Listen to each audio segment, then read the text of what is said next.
Mario has been a gaming icon for decades, and has been in more games than can be counted. Although no year in recent memory has gone past without some type of Mario game being released.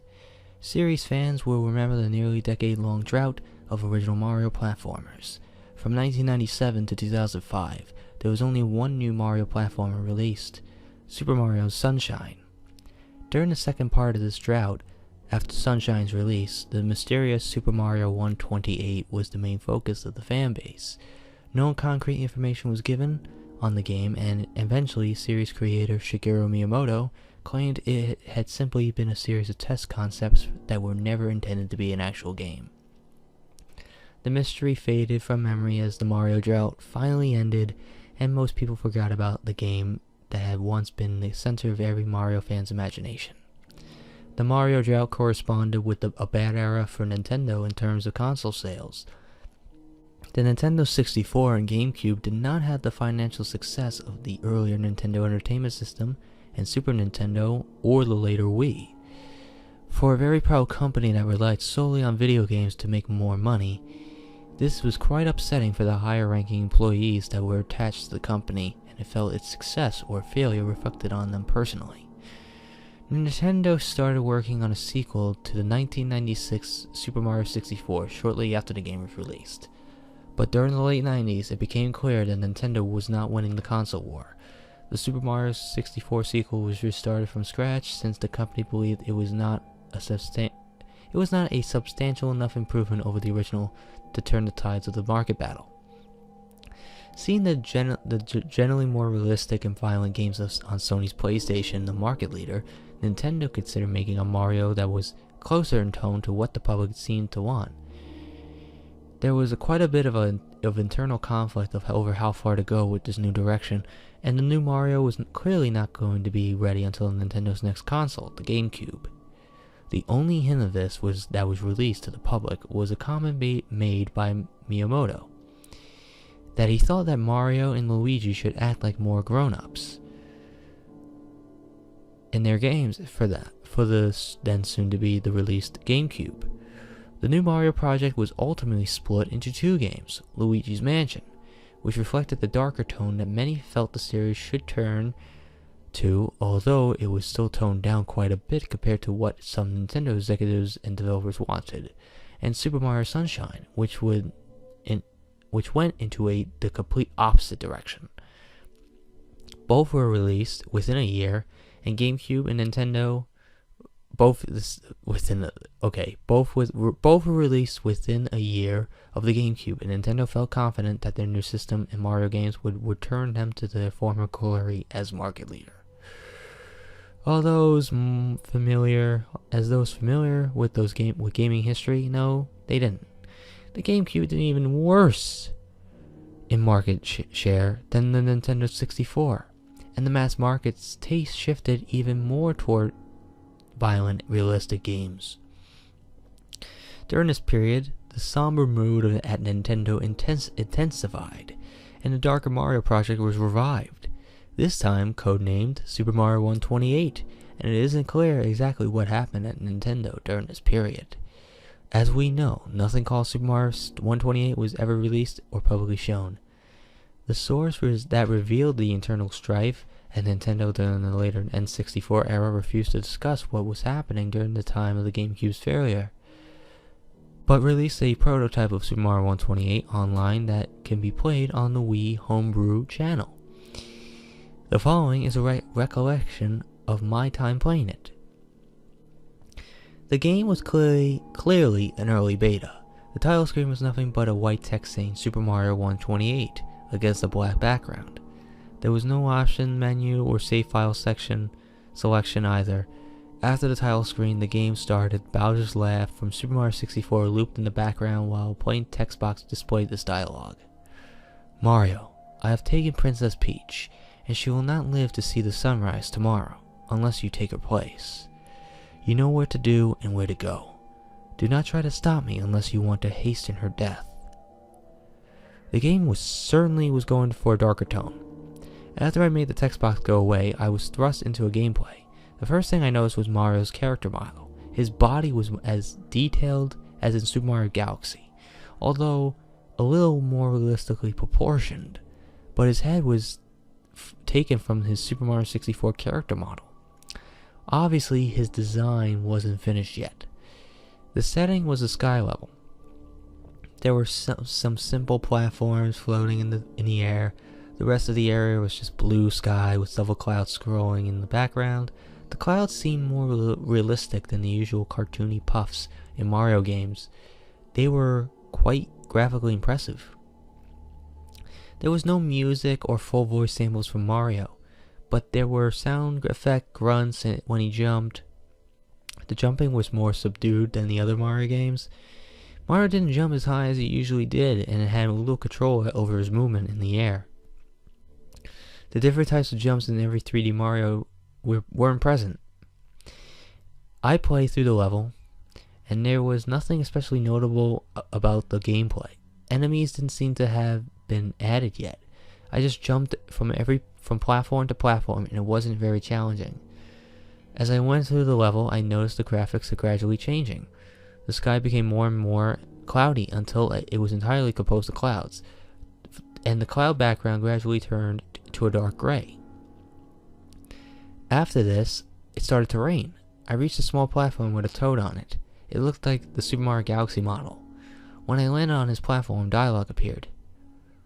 "We don't want you anymore, Mario. You don't belong here. Just give Bowser what he wants. Die." After the text box went away, I no longer had control of Mario. Mario just stood there for a while, then turned around and walked off of the platform. His body seemed to go limp as he fell. Eventually, it was revealed that there was a realistic modern city under the sky. The buildings looked neglected, but there were people on the street. Mario hit the ground with a realistic sounding thud, but he didn't explode or show any visible wounds. He just lay there. The people in the city just kept walking by, like ignoring Mario, although I thought I saw a few glance at him with cold, somewhat angry expressions. This went on for a few minutes, and then eventually people stopped appearing. Mario got up. I was back in control, but he couldn't jump at all and had a reduced walking speed. The large buildings of the city didn't appear to be interactive, so I just kept walking down the street for a while. Eventually I found a small house that seemed out of place among the larger buildings. When I approached the door, Mario opened it. The screen went white and some black text appeared. House of Torn Memories. This seemed to be the level title. When I pressed the button, the screen faded back to Mario. He was inside the house he's inside the house from before. Everything seemed bigger than it should. It wasn't gigantic, but scaled as if Mario was a very small child.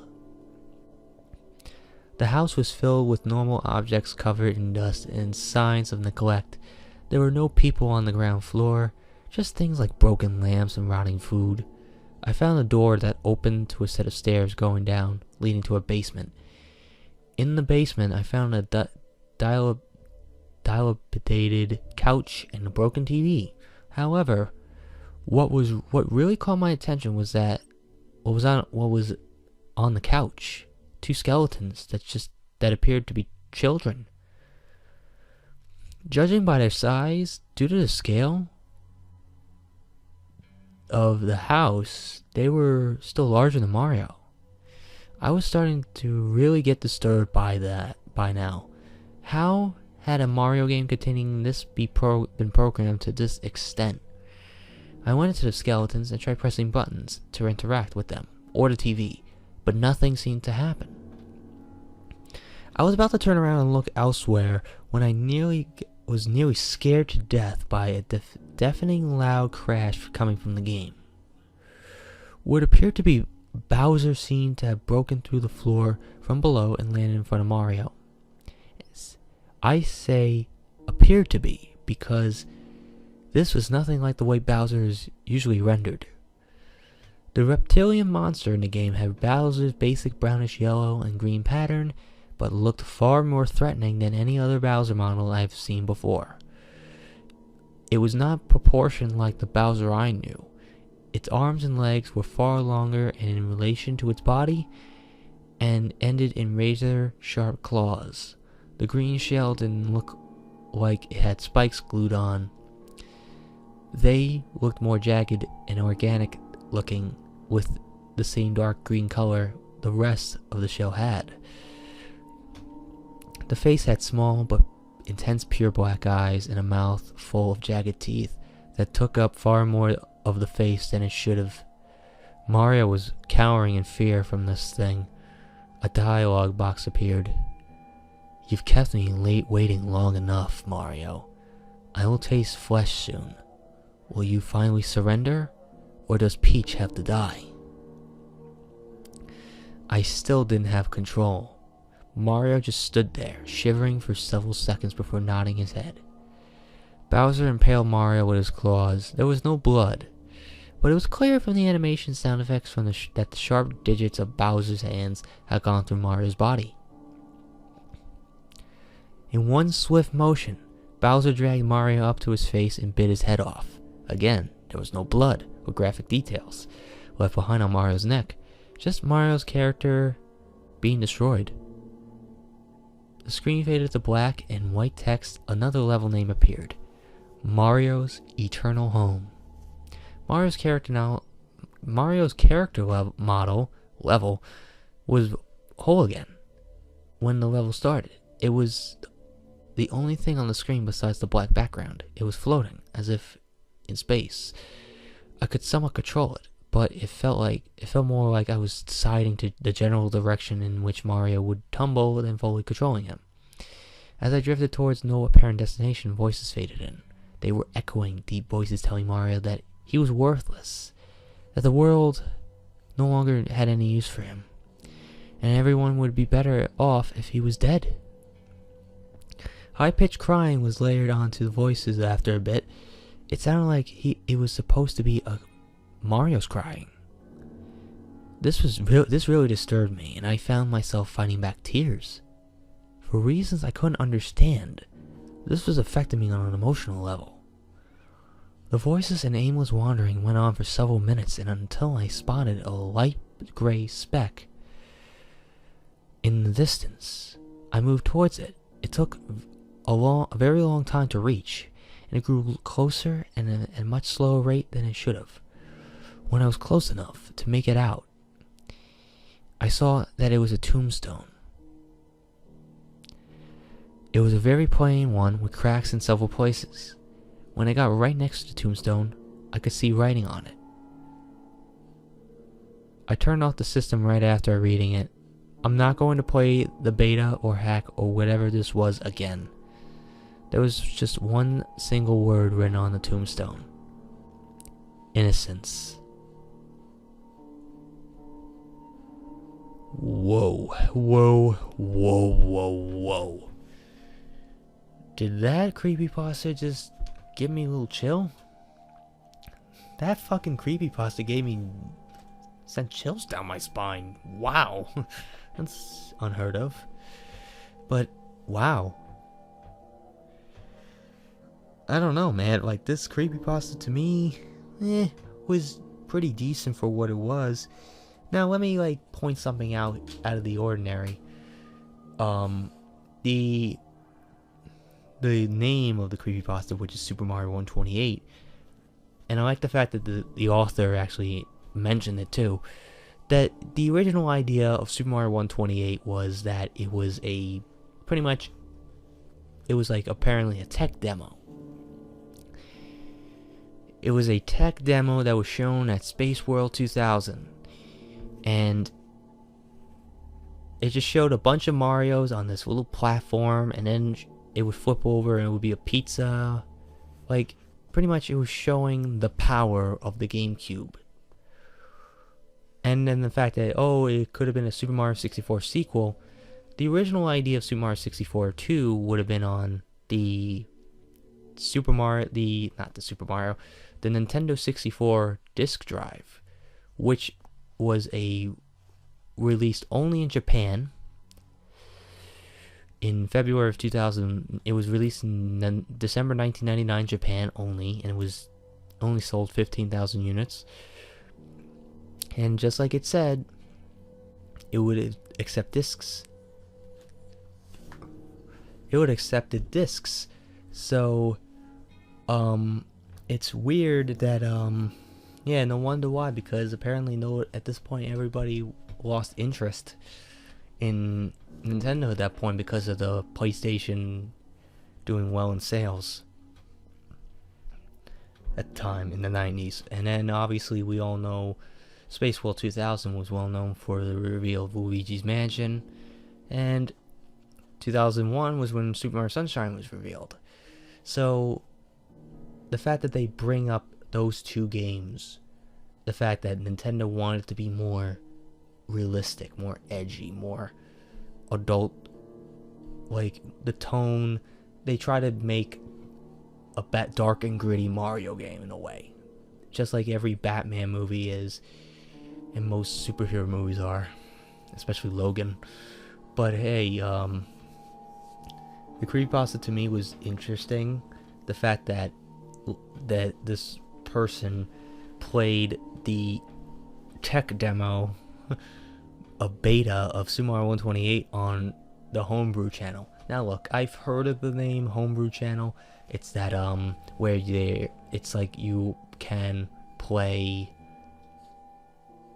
like, so pretty much you have to hack the fucking Wii system to do that. I don't know. I don't know anything about it, but it's just pretty much you could play anything on there. Hacks, whatever. But so really the Creepypasta, I like the fact that they bring up the Super Mario 128 and everything, but the fact that the Mario game itself was more adult, dark in terms of its tone and story. The fact like Bowser's like saying, like, I have taken Princess Peach. She'll not live until to see the sunrise tomorrow. Like, the way that it was worded was excellent to me. Like, it sent shivers down my spine. I'm like, what the fuck? I'm like, what the fuck, man? Like, that's fucking amazing. And then the other line that Toad says, we don't want you here, Mario. Why don't you just die? Like, and then at one point there, after he got ripped apart by Bowser, Bowser's more fucking scary looking than Godzilla. He's walking into a tombstone that just says, like, pretty much, like, the death of Mario's innocence. That's pretty much what it was. The fact that when he was walking to the tombstone, like, you heard cries that was supposed to be like Mario's, like, and then the author apparently started fighting back tears, like for reasons he couldn't understand. This was affecting him in an emotional level. Like, for some reason, I can relate. Like, a few weeks ago, I started watching this video, right? Like, a random video, which was A Date with Markiplier. I just started watching it, right? And I was like looking through all the alternate scenarios, and I got to the part where he proposes. And for some reason, I don't know why, I can't fucking explain it. I can't believe I'm fucking revealing this to people right now. But for some reason, I started fucking crying. Like, not like a baby, but I just started crying. Tears started streaming down my face. I'm like thinking to myself, what the fuck? What the fuck is going on? Maybe I was like, maybe I joke now. Maybe I was just so touched by Markiplier proposing to me. But the reason behind the fact that I started crying like that, I will never know. I don't understand. It's not because of the video. It was just like one moment I'm watching the video, and then I'm like watching all the endings, and I get to this ending, and then like before I got to the proposal ending, I just started feeling as if tears are starting to come in. Like, the tears are starting to come in, and then as soon as he pops the question, and then boom, I'm like, uh-oh, this is not gonna be good. But hey, man, this, for some reason, a video I didn't anticipate to taking affect me in an emotional way.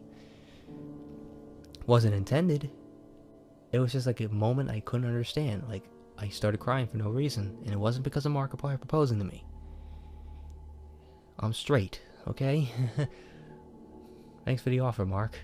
But hey, try to relate. But hey, overall, the creepypasta to me felt just okay. Like, it was decent enough. Like, there was some like problems here and there. Like the fact that, like, what I like about it was that there's no blood. Like, there's mentions of blood. Like the fact that there's no blood in the beta. Which is, I'm pretty surprised at, because most creepypastas, like, they have to fucking overwhelm the story with blood. Like, it's like, come on. Can you have any original ideas? But with the little problems here and there, like, the fact that it's always about Mario should die. Mario should die. He doesn't deserve to live or some shit. And the fact that they they based it off a tech demo that was supposed to show the power of a console that was supposed to be released the next year at the time. Yeah, it still bugs me. Like, for some reason it's like, I don't know. It just didn't feel right. It felt like an alternate universe type story. But that's overall what I have to say about this creepypasta. I give this a 7.5 out of 10. Like, it's still decent enough for what it is. The fact that they base it off a tech demo and all to make it look more dark and gritty, like a Batman and Superman movie, or Justice League, or whatever. The fact that they make it a darker tone, just, it seems interesting to see. Like, it's interesting. It's very interesting to see how it's kind of interesting to see how a Mario game would be like if it was that tone, that dark tone. Hell, maybe Super Mario Odyssey could be that. But so far, it doesn't look like it's gonna be that way. Because he's toying in New York City. He's Mario. I'm toying New York City. I'm toying in New York City. We're gonna save Princess Peach from getting married from Bowser. Woohoo! Like, I don't know. Whatever's gonna happen in that game. I'm looking forward to that game anyway. But overall, the creepypasta was fun. It was alright. So that's officially it. So hope you guys enjoyed this video, and then if you have any changes to making this creepypasta to make it better, leave it in the comments below. If you like what you saw here, hit the like button, subscribe, share this video with friends and family. Be sure to check out my social medias in the description down below. Next creepypasta will definitely be Jeff the Killer. It will definitely be Jeff the Killer for sure, because I keep pushing it back. I don't know why. Maybe it's because apparently I'm supposed to start laughing in that, and I don't want to do it late at night. I want to like go full on with that. So hopefully we can do that creepypasta soon. So until next time, JR96 signing out, and I'll see you guys next video. Peace.